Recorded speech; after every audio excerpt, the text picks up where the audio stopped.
Evangelio según San Mateo capítulo 9, versículo 36. Y le voy a invitar que esté un momento sobre sus pies. Amén. Gloria a Dios.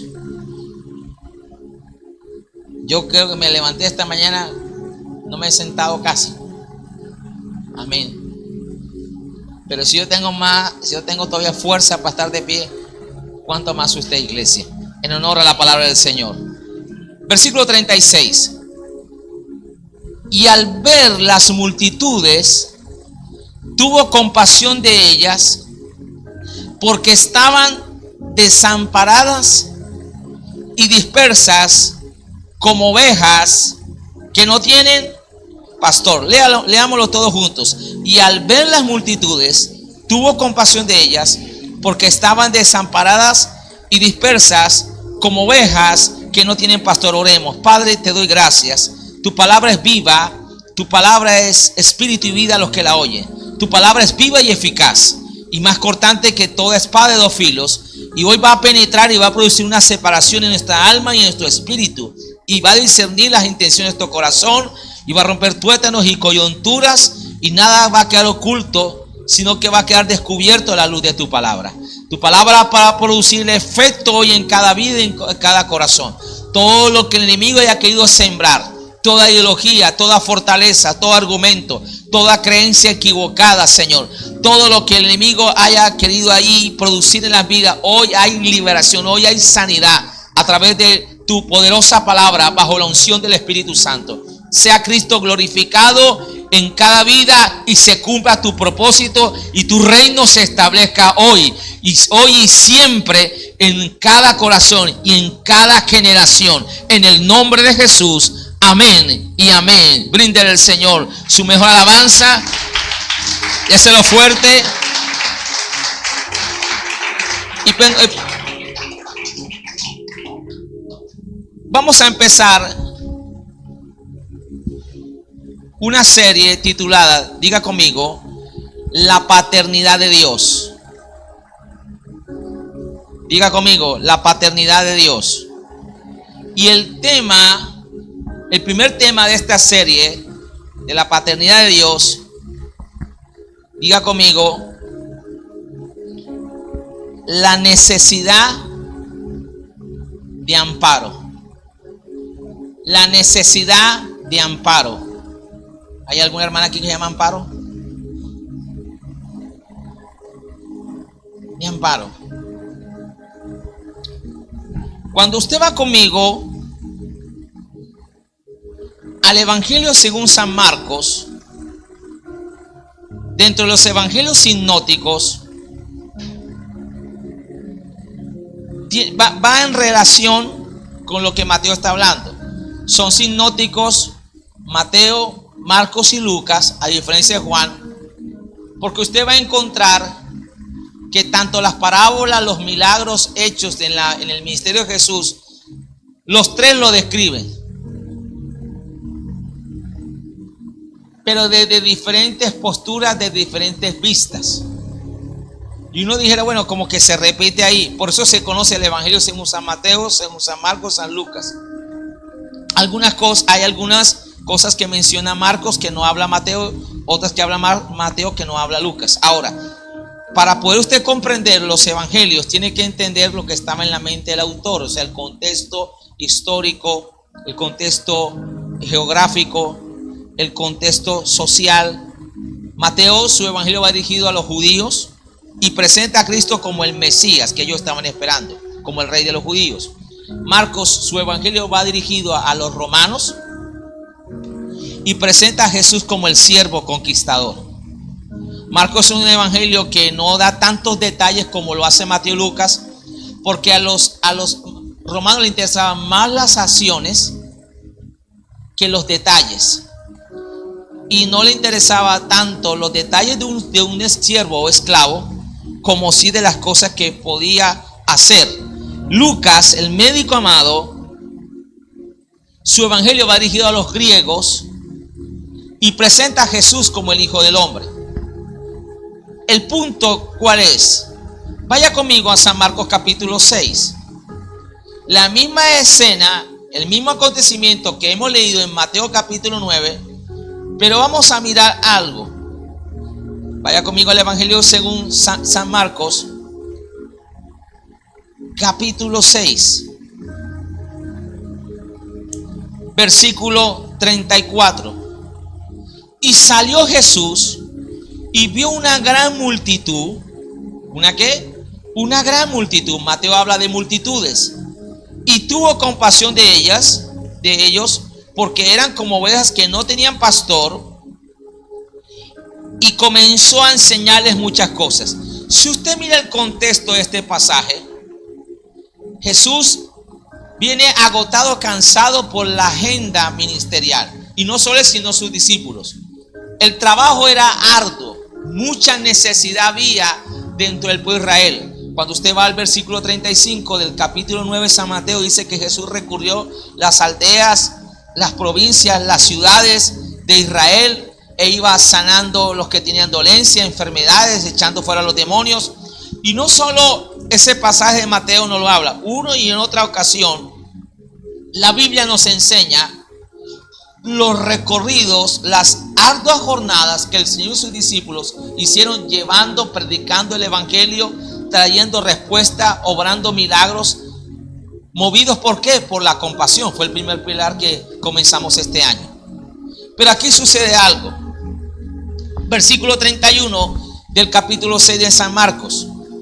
Él les dijo: venid vosotros aparte a un lugar desierto y descansad un poco, porque eran muchos los que iban y venían, de manera que ni aún tenían tiempo para comer. No tenían tiempo ni aún. Iba y venía gente, con necesidades, con problemas, con situaciones. Iglesia, nosotros tenemos que prepararnos. Por eso los entrenamientos, los discipulados, la escuela, la formación. Porque Dios está despertando en la humanidad hambre, más que de pan y de agua, sino de oír la palabra de Dios. La sociedad está en colapso, está en crisis. Los gobiernos están en crisis. Los sistemas, sea cual sea, están fallando. Hoy hay una problemática no solo en Venezuela, en Colombia y en el mundo general. Hay caos por donde quiera. Y la iglesia es la sal de la tierra. Oído. La iglesia es el cielo en la tierra. La gente no va a hallar respuesta ni en la religión, ni en el poder, ni en la política, ni en el humanismo, ni en nada de esto, solo en Cristo Jesús. Ahora, iban y venían. Entonces el Señor les dice: vamos a irnos aparte, vamos a descansar. Él mismo está agotado, humanamente hablando, Jesús, y se lleva a sus discípulos a descansar, se los lleva a un retiro. Si alguien sabe la importancia de descansar, es el Señor, y nos lo enseña. Y dice el versículo 32: y se fueron solos en una barca a un lugar desierto. O sea, como que vamos a apartarnos un tiempo de la gente y vamos a recobrar fuerzas, energía. Versículo 33: pero muchos lo vieron ir y le reconocieron, y muchos fueron allá a pie desde las ciudades. Imagínense. O sea, como que se nos va a escapar el Señor, allá le caemos. Y le soy sincero, hay momentos, yo amo servir a Dios, disfruto servir a Dios, como sé que usted también lo disfruta. Pero hay momentos humanamente que uno se agota, hay momentos donde se cansa, hay momentos donde uno como que no quiere atender, no quiere consejería. Le soy sincero, eso pasa. Pero viene aquí algo tremendo.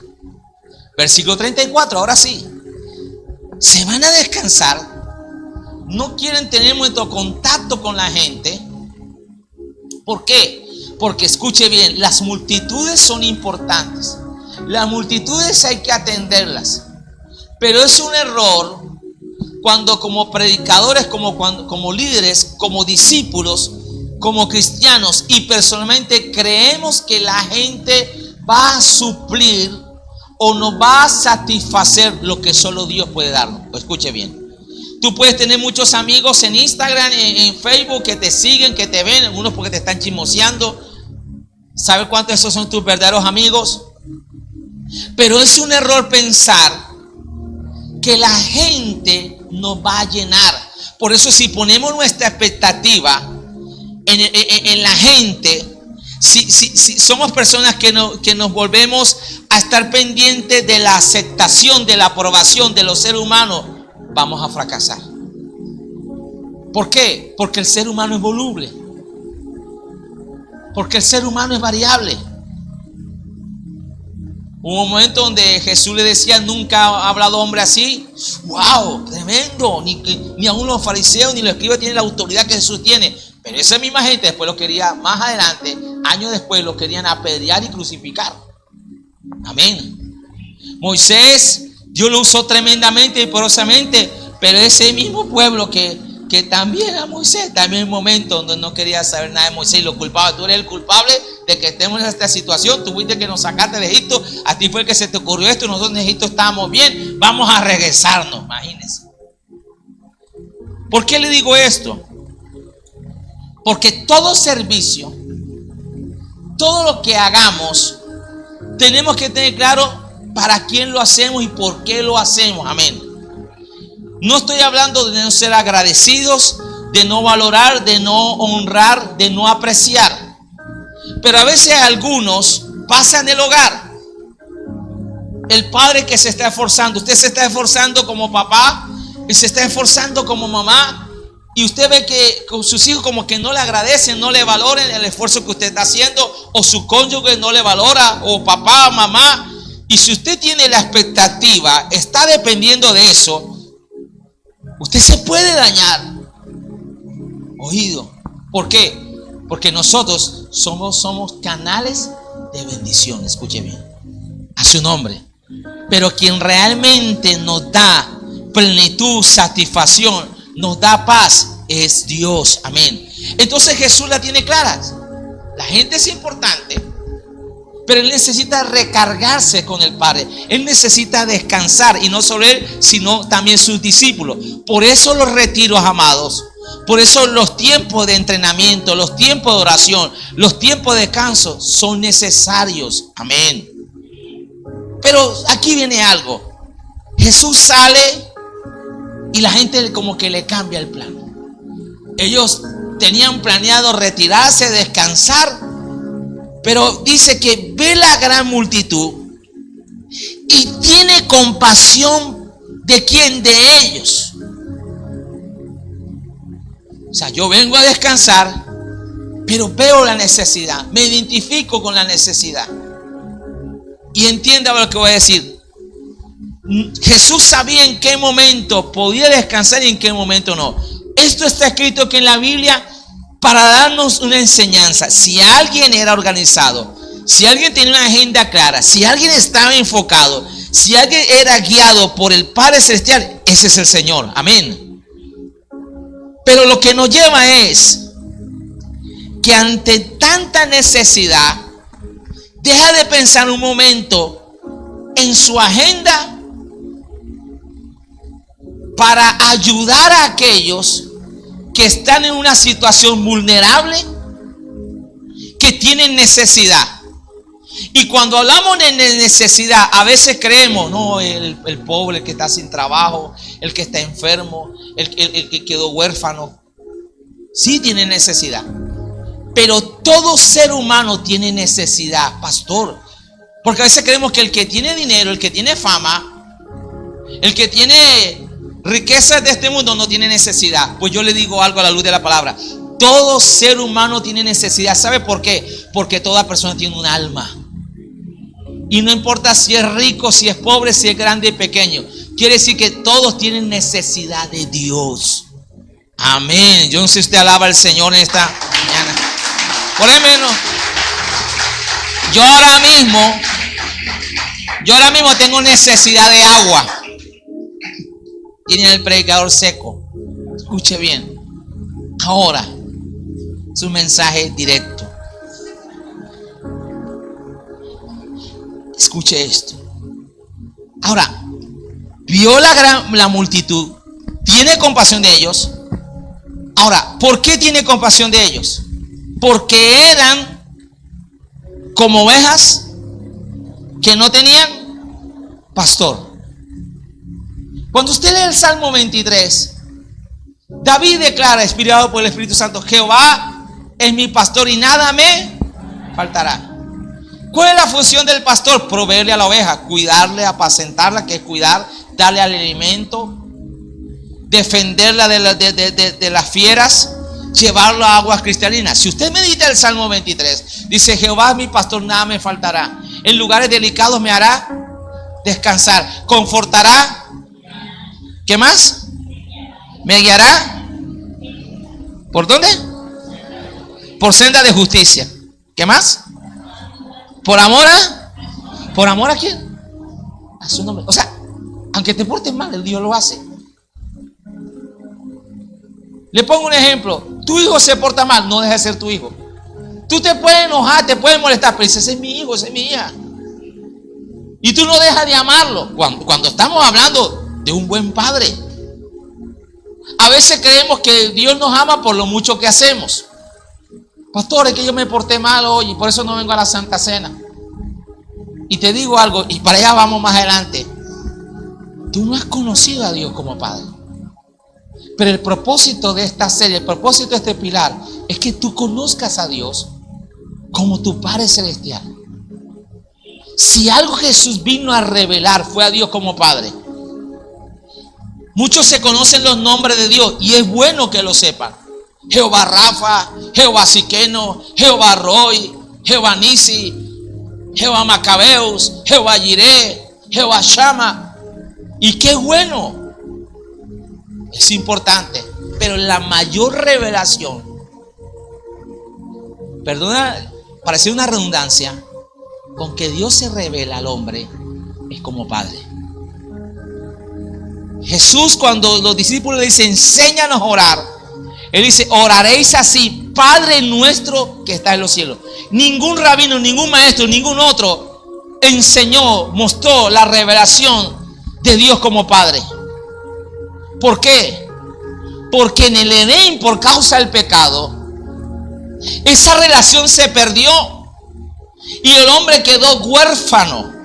Entonces aquí viene una palabra, vuelva conmigo al Evangelio según San Mateo, capítulo 9, algo que Marcos no nos dice, pero Mateo sí. Y por eso es bueno escudriñar toda la palabra de Dios, no porque se contradiga, no porque se equivoque. Salmo 119, verso 160 dice: la suma de tu palabra es verdad. ¿Cuántos aquí han tejido? Han cosido con hilo. La cabulla, la pita, el nylon. ¿De dónde la tomas para desenredar la pita? ¿De dónde? Para insertarla en la aguja de la hebra, ¿de dónde la tomas? De la punta, ¿cierto? Y te va llevando por un hilo conductor. La palabra de Dios, cuando somos juiciosos, cuando nos esmeramos, cuando la estudiamos, cuando le ponemos el corazón de amor, nos va llevando, nos va llevando, nos va llevando. Marco dice que lo ve como ovejas que no tienen pastor. Tiene compasión porque lo ve que no tienen pastor. Pero Mateo va a decir algo ahora.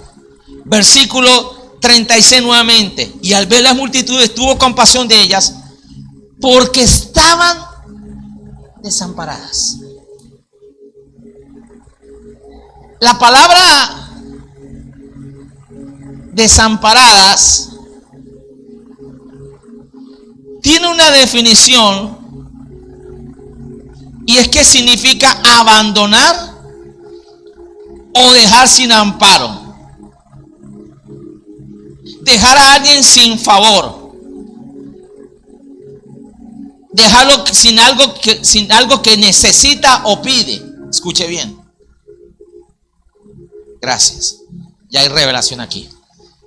Escuchen. En el diccionario médico dice que el desamparo se define como un sentimiento de indefensión y desvalimiento que lleva a la resignación. Escuche esto: a la resignación y al abandono de cualquier intento de superación. Cuando tú dejas de superarte, cuando tú te resignas: pastor, es que yo nací para así, Es que yo nunca tuve el amor de papá, de mamá. Mi matrimonio es fracasado. Esto no es para mí, esto es para otro. Yo he escuchado a cristianos, y no lo digo a manera de juzgar, de condenar, que se ha vuelto una fortaleza y una creencia en su vida. Pastor, lo que pasa es que yo soy así porque mis familias son así, y yo soy de la familia Pérez, de la familia González. No sé si algunos son apellidos de eso. Y así somos nosotros. Cuando tú has dejado de ser resiliente, cuando te has conformado, cuando has dejado que la corriente de este mundo, que las circunstancias, las situaciones, el pecado te lleve y te arrastre, tú eres una persona que está sin amparo. ¿Y qué sin amparo estás? Sin el amparo de Dios. El Salmo 46 dice: Dios es nuestro amparo y nuestro pronto auxilio. Cuando Jesús está en la cruz, una de las palabras que Él menciona humanamente: Dios mío, ¿por qué me has? Es una palabra profética que estaba en el antiguo pacto. Una palabra que el salmista declara que no está hablando de él, sino el Espíritu Santo está hablando a través de él de lo que Jesús le iba a acontecer. Si alguien sabe que es estar huérfano, si alguien sabe que está sin amparo, sin protección, como sentirse solo, como que no hay oportunidad, como no hay esperanza, ese es el Señor. Oiga esto. Ahora, ¿por qué queda sin amparo? Porque por causa del pecado, la ira de Dios recae no sobre nosotros, sino sobre Cristo. Y por un momento, y por primera vez y única vez, la Trinidad de Dios se separa. Por primera vez y única vez, vuelvo y le digo, Jesús experimenta lo que nunca había experimentado: sentirse sin el amparo, sin el cuidado, sin la protección, sin la dependencia del Padre. ¿Por causa de quién? Tuya y mía. Por eso la Biblia dice que tenemos un sumo sacerdote que se compadece en todas nuestras debilidades, que Jesús fue tentado en todo, que Jesús lo sufrió todo, lo vivió todo. Cuando tú has vivido desprotección, cuando te has quedado huérfano, porque huérfano no solamente es aquel que perdió sus dos padres o perdió uno de sus padres, así lo define. Hay gente que teniendo sus papás se sienten huérfanos. Es como si papá no existiera. Y hoy, porque hay tanta problemática en las generaciones hoy, precisamente por la ausencia de un padre, hay crisis de paternidad. Entonces hay un espíritu que batalla, y es el espíritu de orfandad que viene de las tinieblas. Y muchas veces, y me atrevo a decir que en esta mañana, algunos aquí en la congregación se sienten huérfanos. ¿Por qué? Porque se sienten que no son de la iglesia. Se sienten como extraños. Yo mejor no me congrego casi. Yo soy estar compartiendo, eso es estar ahí con el otro hermano. No, yo mejor resuelvo mis cositas aquí solito, cuando pueda, que nadie se entera. Estás bajo la influencia, bajo el ataque de un espíritu de orfandad. ¿Por qué? Porque no solo la palabra desamparo significa lo que le he mencionado, desvalimiento, que lo lleva a la resignación. Yo no voy a cambiar. Esto, pastor, esto no va a cambiar. Esto es lo mismo. Es más, todavía es peor.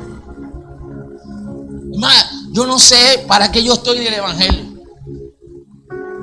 No sé si eso te ha pasado. Estás como decepcionado de Dios. Como que a mí no me funciona. Y hay un reclamo delante de Dios. ¿Sabe por qué? Porque la forma en que nos relacionamos con papá es la misma forma en que nos queremos relacionar con Dios. Se olvidó de mí, hizo asociación de personas, a mí no me dio el apellido, de mí no está pendiente. Entonces el enemigo nos hace creer, cuando estamos en una situación tremenda, que Dios obra así. Entonces la palabra desamparo se desglosa en des y amparar. Des y amparar. Y significa abandonar, dejar sin amparo, ni favor a alguien o algo que lo pide o lo necesita. Pero desglosándola, significa también desproteger, desatender, desasistir, descuidar, dejar, desguarnecer. Oído a esto. Pero también significa ausentarse, abandonar un lugar o sitio. La palabra desamparo aquí en el griego que nos dice Mateo es la palabra encataleipo. Encataleipo. No la vayan a entender, mujeres. ¿Cómo es? ¿Cantaleta? No, esa no. Encataleipo.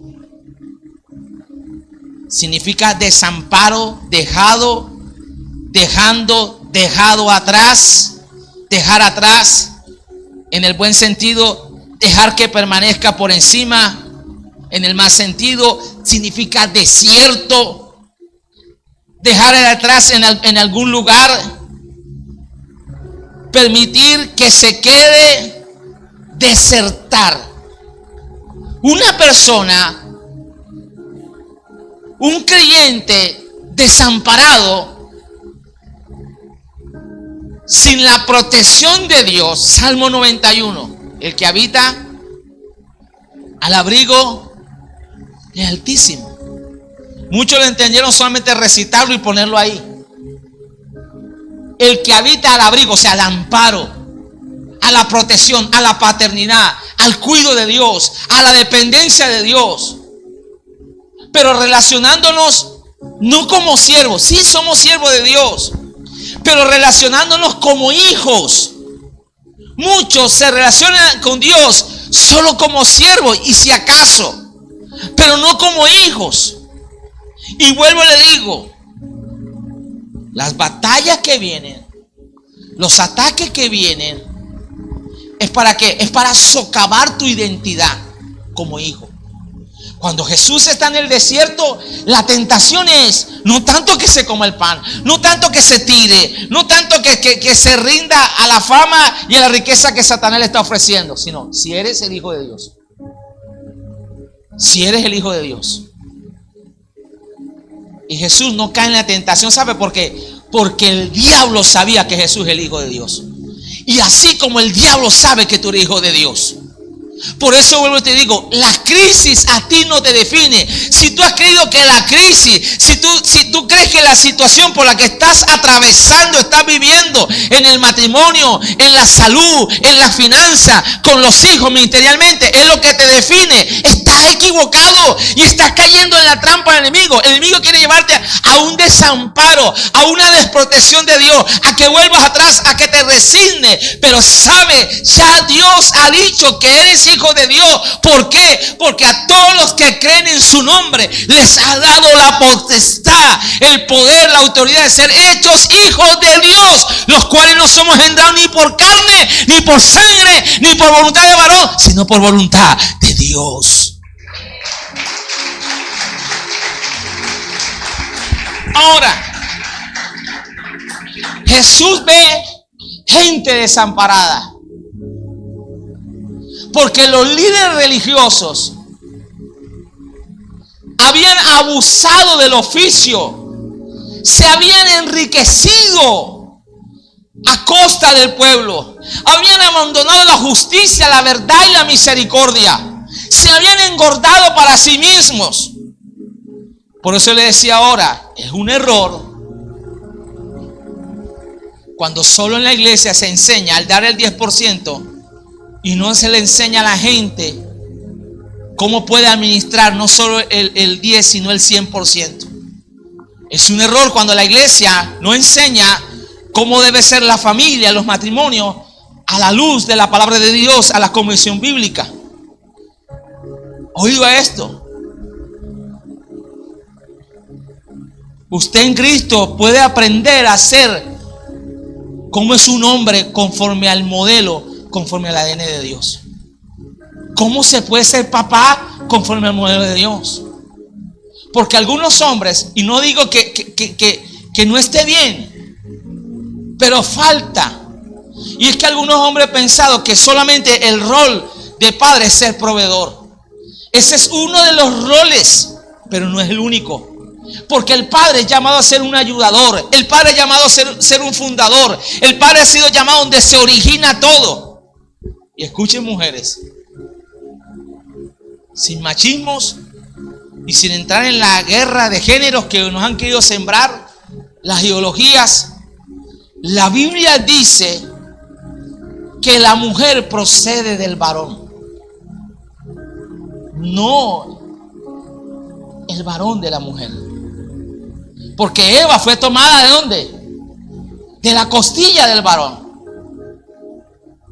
¿Qué quiere decir eso?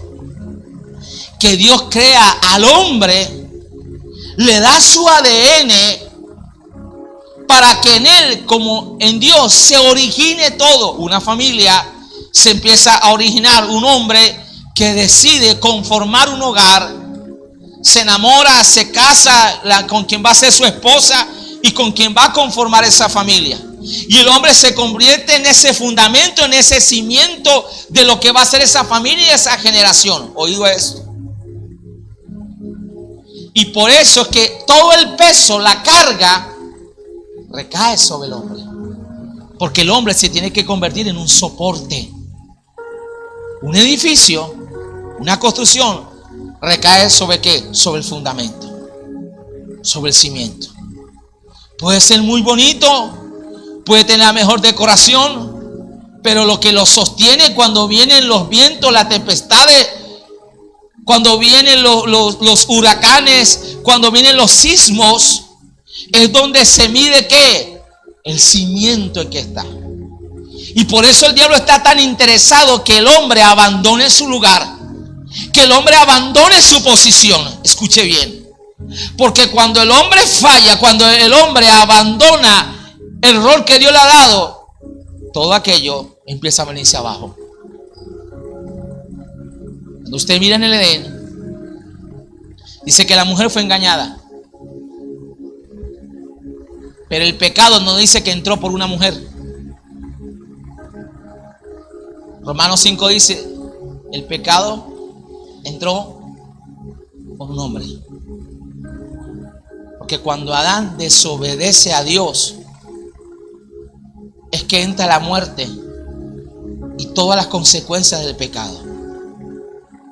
Entonces, Satanás, que es inteligente, porque es un ser inteligente, sus fuerzas demoníacas, seres espirituales, entiende que una de las maneras para destruir una familia, y no solo una familia, sino una generación, es crear crisis, desconocimiento, destruir, borrar o eliminar la importancia de la paternidad. Y de la misma manera es lo que hace en muchos hijos de Dios. Escuche bien. Por eso cuando Jesús comienza a enseñar de la oración, la misma oración que Jesús enseña a sus discípulos, de las primeras cosas que nos habla es de que oraréis así: Padre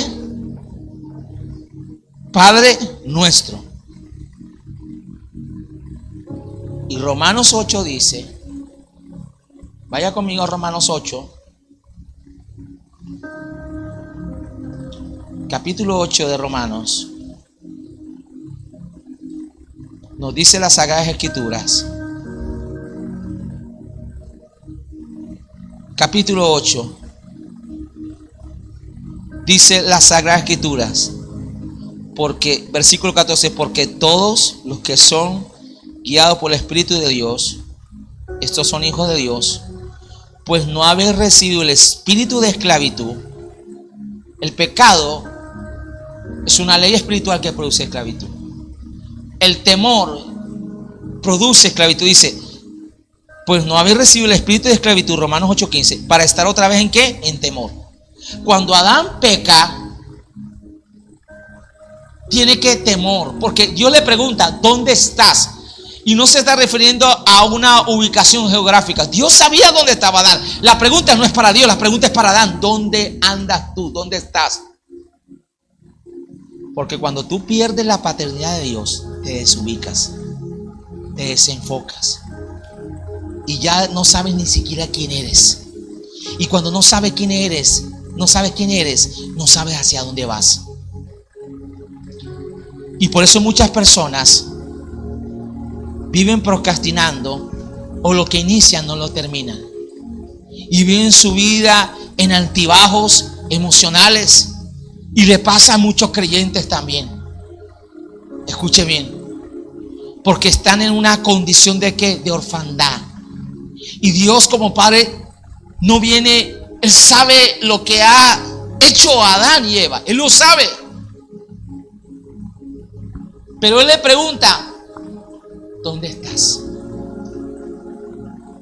Si Dios, que es omnipresente, omnisciente,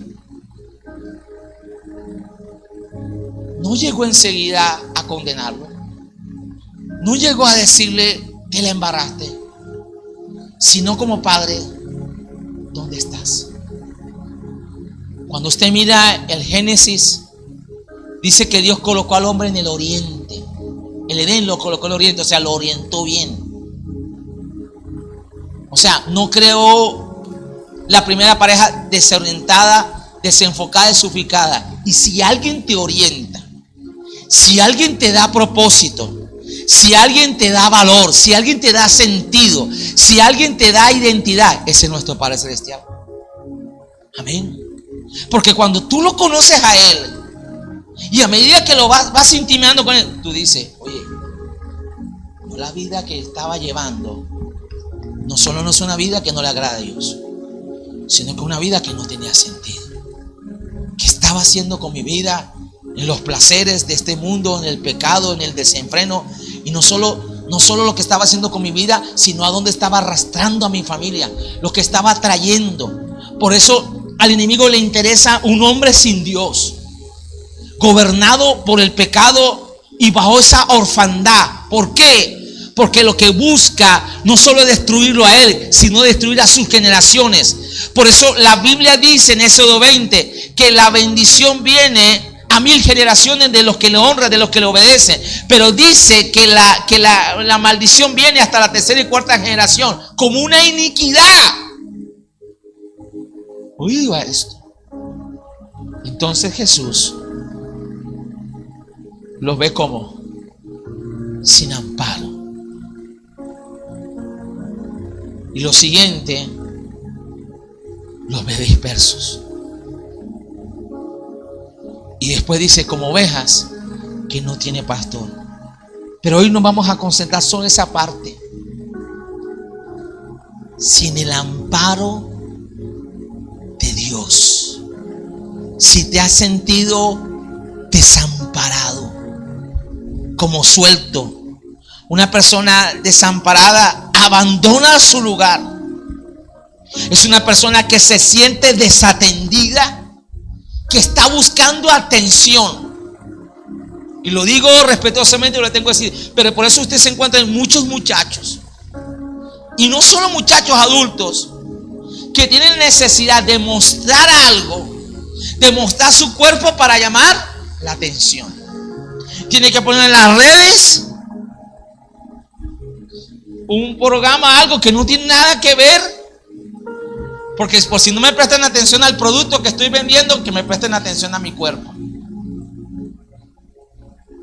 Escuche bien.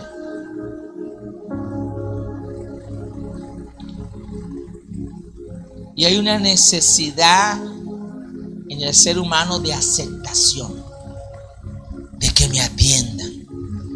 Muchas mujeres, esposas, reclaman: pastor, es que ese esposo no me atiende, es que ese esposo no me escucha. Lo veíamos en el devocional esta mañana. Es que yo le hablo a él, vengo al salón de belleza y le digo: ¿qué ves, mi amor? Y el bendito lo que me dice es que lo que ves es varices.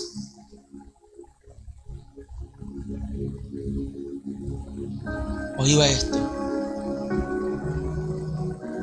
Y de la misma manera nos sucede en nuestra relación con Dios. Muchas veces no estamos atendiendo lo que Dios nos está diciendo.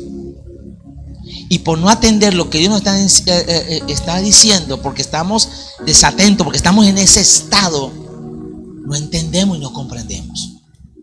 Yo no sé si usted es de aquellos que cuando se está predicando el Señor de la palabra, su mente, su ser se va por allá lejos. Su cuerpo está aquí, pero usted está por allá pensando que son las 11 y pico y que el pastor termine ya, por favor, y que ahora yo tengo que hacer esto y aquello y lo otro. O cuando estás orando, te desatiendes. Hoy se habla mucho de la dificultad que muchas de las nuevas generaciones, no todos, están teniendo para atender. El mismo sistema, el mismo contexto está llevando a una gratificación inmediata. La gente no quiere esperar, no quiere ser paciente. Y yo no sé si a usted le pasa, pero a mí me pasa como papá. Soy vulnerable ante usted.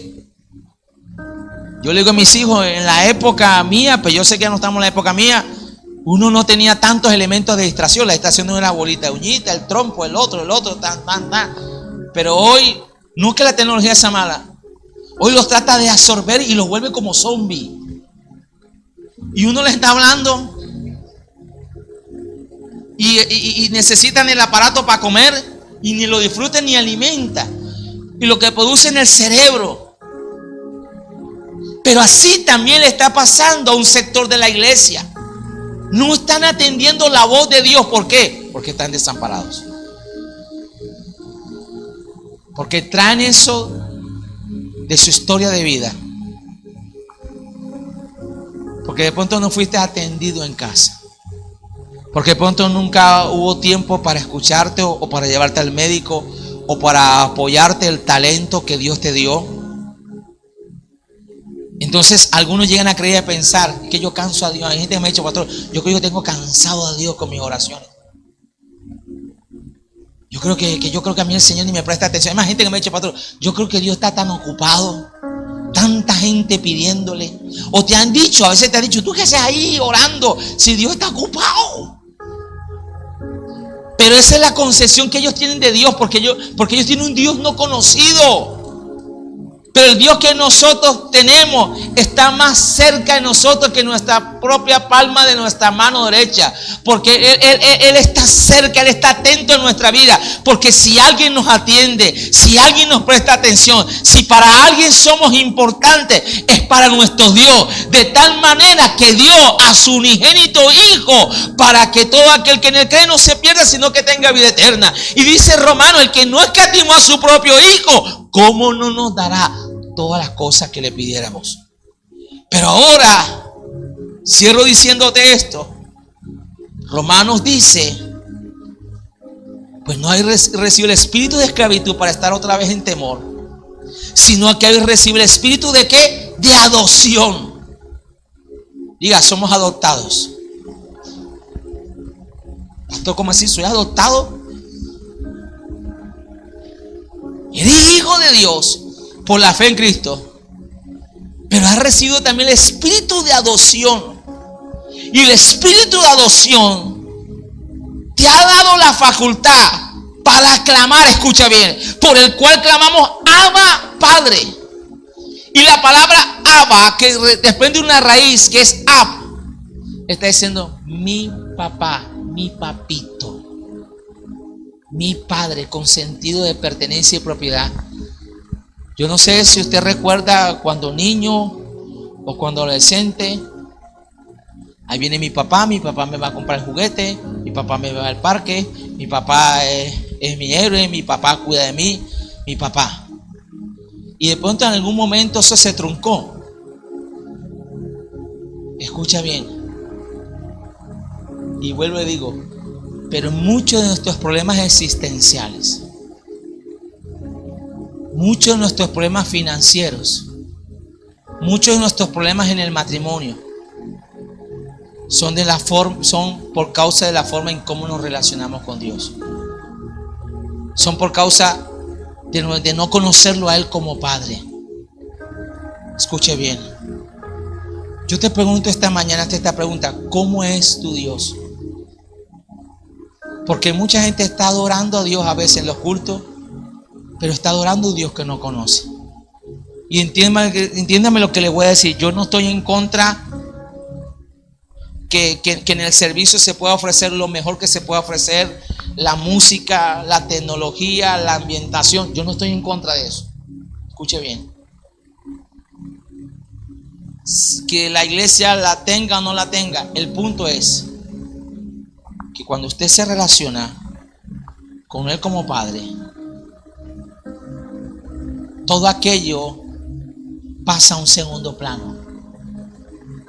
Y usted le adora con la música, con el ambiente, sin el ambiente, con la circunstancia, con la situación, con el problema, con la adversidad, con la crisis que está pasando, porque Él sabe que usted sabe que Él es su papá.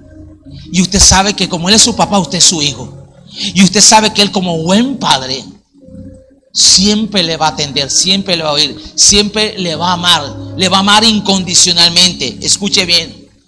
Porque no hay peor cosa que pueda suceder que usted no pueda disfrutar del amor del Padre, que usted no pueda disfrutar de la presencia de Dios en su vida. Escuche bien, cuando usted mira la parábola del hijo pródigo, nos da grande enseñanza y para allá iremos más adelante. ¿Y es cuál, pastor? Que a veces uno se preocupa más por los que se van que por los que se quedan. Porque el hijo que se fue, el menor, hizo mal, sí, dijo, dame mi herencia. Él dice, yo soy hijo, tengo herencia. Pero el que se quedó, ni un cabrito se comía. Entonces vivía en casa de abundancia, en miseria. En casa donde lo tenía todo, como el más ruin y el más miserable. ¿Sabe por qué? Porque no conocía a su padre. Yo siempre he estado contigo y yo no he hecho lo que este hizo. En mi versión, no lo dice la Biblia. O sea, este desgraciado, este mundano, este que se fue, yo que vivo orando, yo que vivo yendo a los ayunos, sirviendo, y ni un cabrito me has dado. Y este que ha vivido, ay, qué lindo. Esa es la actitud de un huérfano que no disfruta de quién es y de lo que posee en Dios. Escuche bien, porque a veces tenemos una fe tremenda hacia afuera. No sé cuántos han jugado aquí tenis. Una sola vez yo lo intenté y no pude. Dije, esto no es lo mío. Pero dice que los grandes tenistas, los profesionales, tienen una pegada con la raqueta doble, hacia afuera, hacia adentro. Y a veces nuestra fe es poderosa hacia afuera. Dios te va a sanar, Dios va a orar ese milagro, Dios va a restaurar tu hogar, Dios lo va a hacer tremendo y Dios te usa. Pero ¿qué pasa cuando tu fe es puesta a prueba contigo? Cuando tienes una crisis en la salud, cuando tienes una crisis en el matrimonio, cuando tienes una crisis económica, cuando tienes una crisis con tus hijos, esa misma fe que opera hacia afuera, que opera hacia los demás, que bueno, opera en ti. Porque le estás diciendo a otros que el Dios que adoras puede en ellos, pero contigo no. Y eso es lo que vemos en la parábola del hijo pródigo, la mucha enseñanza. ¿Vivía qué? En miseria. El otro vivió en derroche. Este vivió en miseria. Tú te has atrevido a pedirle a Dios. Tú te has atrevido a intimar con Él. En vez de estar poniéndole tu queja y poniéndole tu lamento, escúchame bien, a tu cónyuge, a tu esposa, a tu esposo, a tus hijos, culpando al gobierno, culpando a la iglesia. ¿Sabe que muchas veces lo que hay en el fondo es una queja hacia Dios? Porque lo que este hijo le está diciendo, ¿sabe qué le está diciendo el padre? Tú eres injusto. Porque a veces me dice, Señor, ¿por qué sanaste a este y a mí no?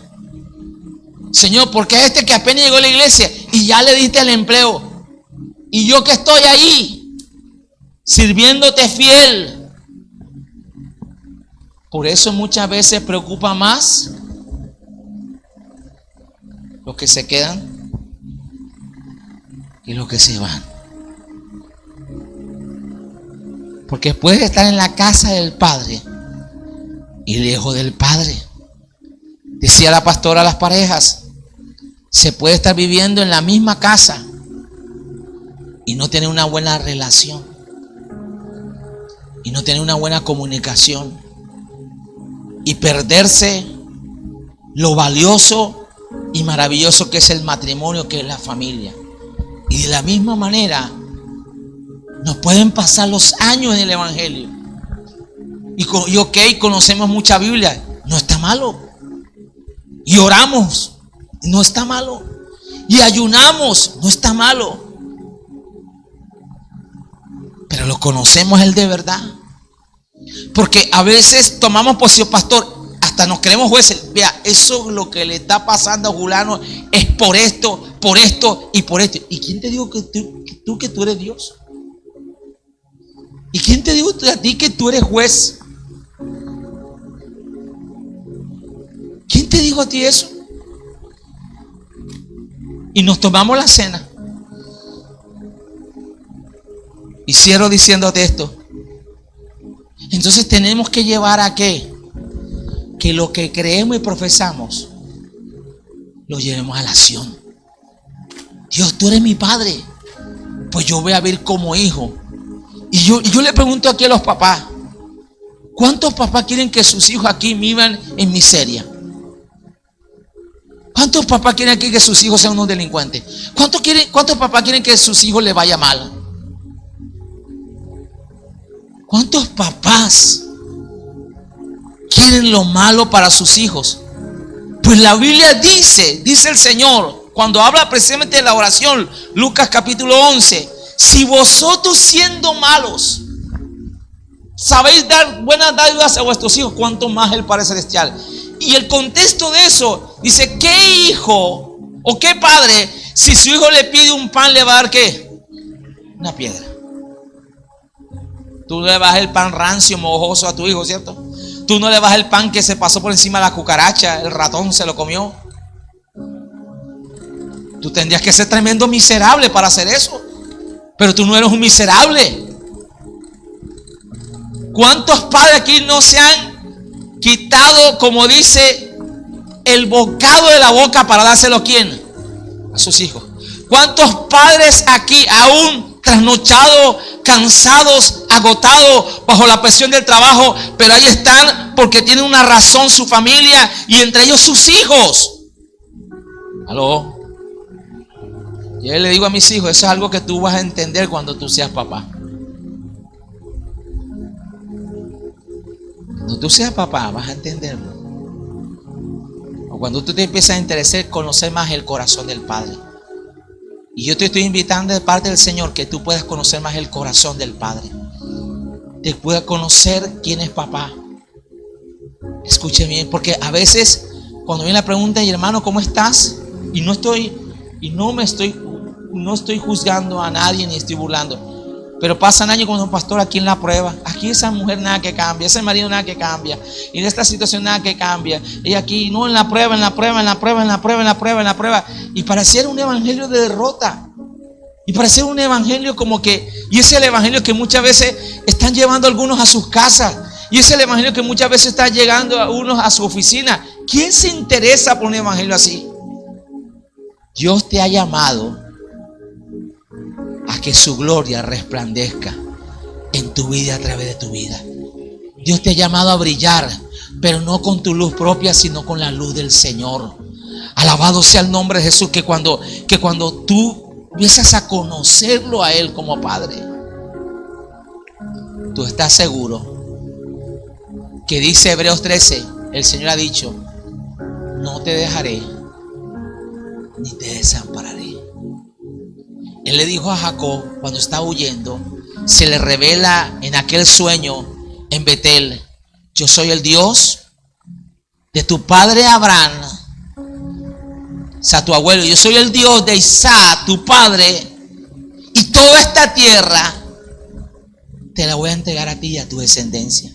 Y no solo eso, yo voy a estar contigo donde quiera que vayas, y no te dejaré hasta que haya hecho contigo todo lo que te he dicho. Y cuando Jacob se despierta, dice: cuán terrible es este lugar. Jehová está aquí y yo no sabía. Cuando tú sabes que esta es la casa del Padre, tú disfrutas la casa del Padre. ¿No hay algo más lindo cuando los hijos llegan, han crecido? Y qué bueno que las familias que cultivan eso, y vamos a visitar al abuelo.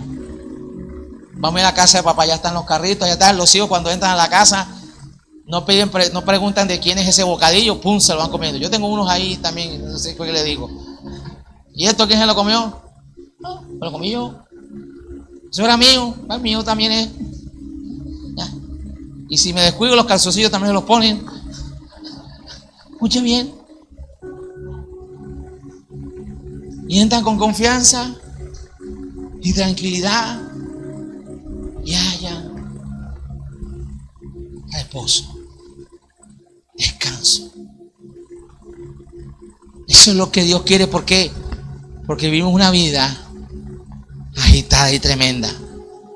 Pero qué bueno que cuando venimos a la casa del Padre podemos descansar, y no solo nosotros, sino que podemos ir a la gente. Verdaderamente tú en Dios puedes hallar descanso y refugio y seguridad, identidad y propósito, porque eso es real en mi vida. Escuche bien, porque yo lo vivo cada momento. Mira, Dios tiene cuidado de cada detalle. A veces yo estaba ahí pensando, solo pensando, meditando. Un ejemplo: Señor, yo quisiera comerme una ensalada así. Me estoy tratando de volver light. Estoy tratando. Y Dios lo sorprende a uno con detalles, con cosas que más nadie sabe, pero que Él sí sabe. Porque el que cuida de las aves del cielo, que no siembran, que no tienen granero, quien viste los lirios de los campos mejor que Salomón con toda su gloria, ¿cómo no va a tener cuidado de nosotros, que nos amó y que nos sigue amando? Y yo te estoy invitando a que no vivas más desamparado, a que no vivas más desprotegido, a que no vivas más suelto, a que no vivas más esa vida sin propósito, porque sabe, Jesús, al verlas desamparadas, tuvo compasión. Dios, no tienen pastor, no tiene quien les guíe, no tiene quien les oriente. Y aunque yo me siento cansado, agotado, aunque vine a una agenda de retiro, de vacaciones, verle en esa condición me mueve a mí a que no esté más así. Y les voy a ayudar, y les voy a enseñar, y les voy a sanar, y les voy a liberar. Escucha bien, sabe algo. Y Jesús, que es el camino que nos lleva al Padre, oh, bendito sea el nombre de Jesús. Hoy podemos conocer a nuestro Dios y saber que papá tiene cuidado de nosotros. Alaba al Señor. Póngase sobre sus pies. Padre, yo te doy gracias